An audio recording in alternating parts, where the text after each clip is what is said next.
Twins baby है, दूसरा बिना माँ का बच्चा। कितना सपना सजा रही थी मेरी बिटिया। एक एक पल, एक एक सेकंड अपने बच्चे के लिए जी रही थी, 9 महीना। उन्होंने मौत का कारण क्या बताया? सब उससे डरता है, कहता है और फोन करके बोलता है माफिया है वो।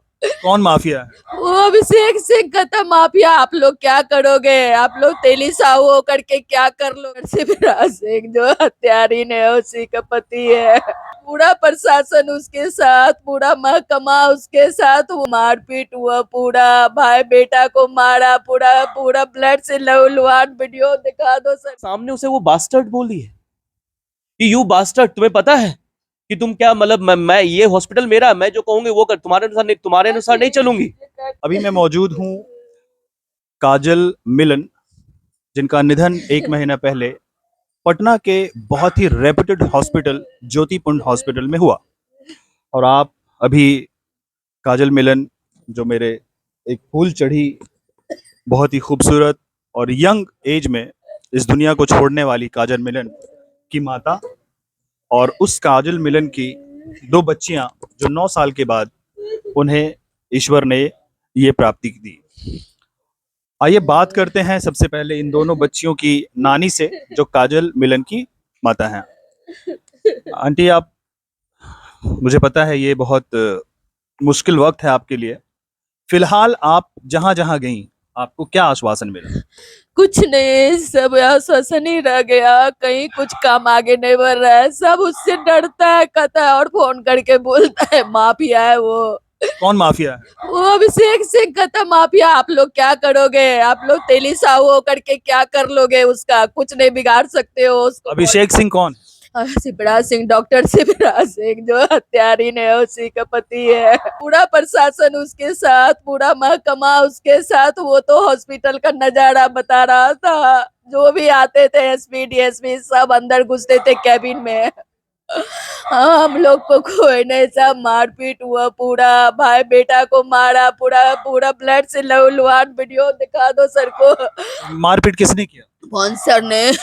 बॉन्सर ने किया। हम लोग इसमें इसी को मारा, इससे ब्लड गिर रहा था पूरा। हम सोचे एक बच्चा मेरा हुआ मरा हुआ, दूसरा इधर मर जाएगा, गिर गया ये।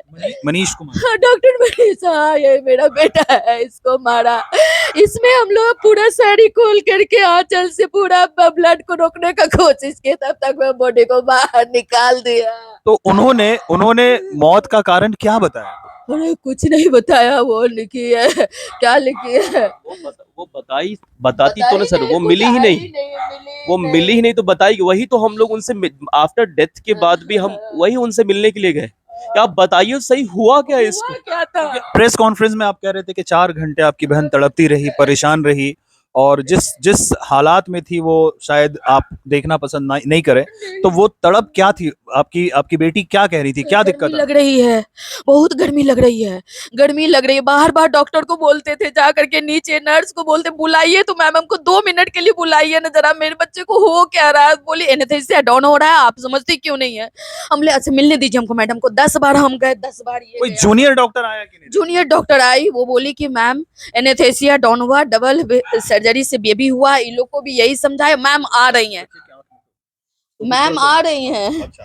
यही बोल बोल करके 4 घंटा लगा, मैम आ रही है, आ रही है। फिर हम लोग बोले कि अगर नहीं आती है मैम तो हम लोग एम्बुलेंस बुलाते ले जाएंगे दूसरे डॉक्टर। बोला ऐसे कैसे, आप बिना मैम के परमिशन का आप लोग नहीं ले जा सकते हो।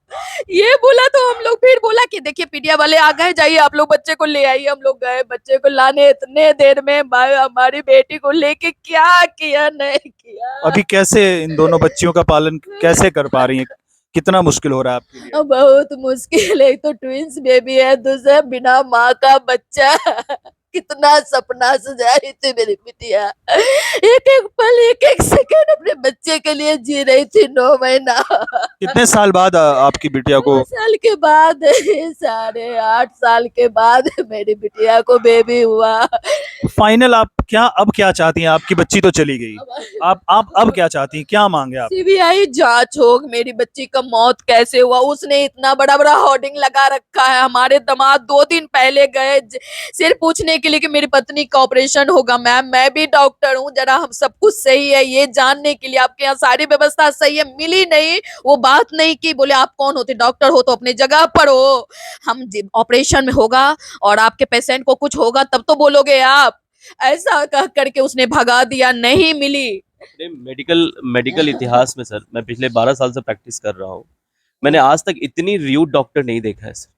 मतलब बहुत एक्सट्रीम र्यूड है सर। मतलब ऐसा र्यूड, आप एक डॉक्टर सेम प्रोफेशन के हम जाते हैं, कोई भी अगर सेम प्रोफेशन का होता है सर तो हम उसे रिस्पेक्ट करते हैं, या आम आदमी को भी रिस्पेक्ट करते हैं, बट वो ऐसी नहीं है सर।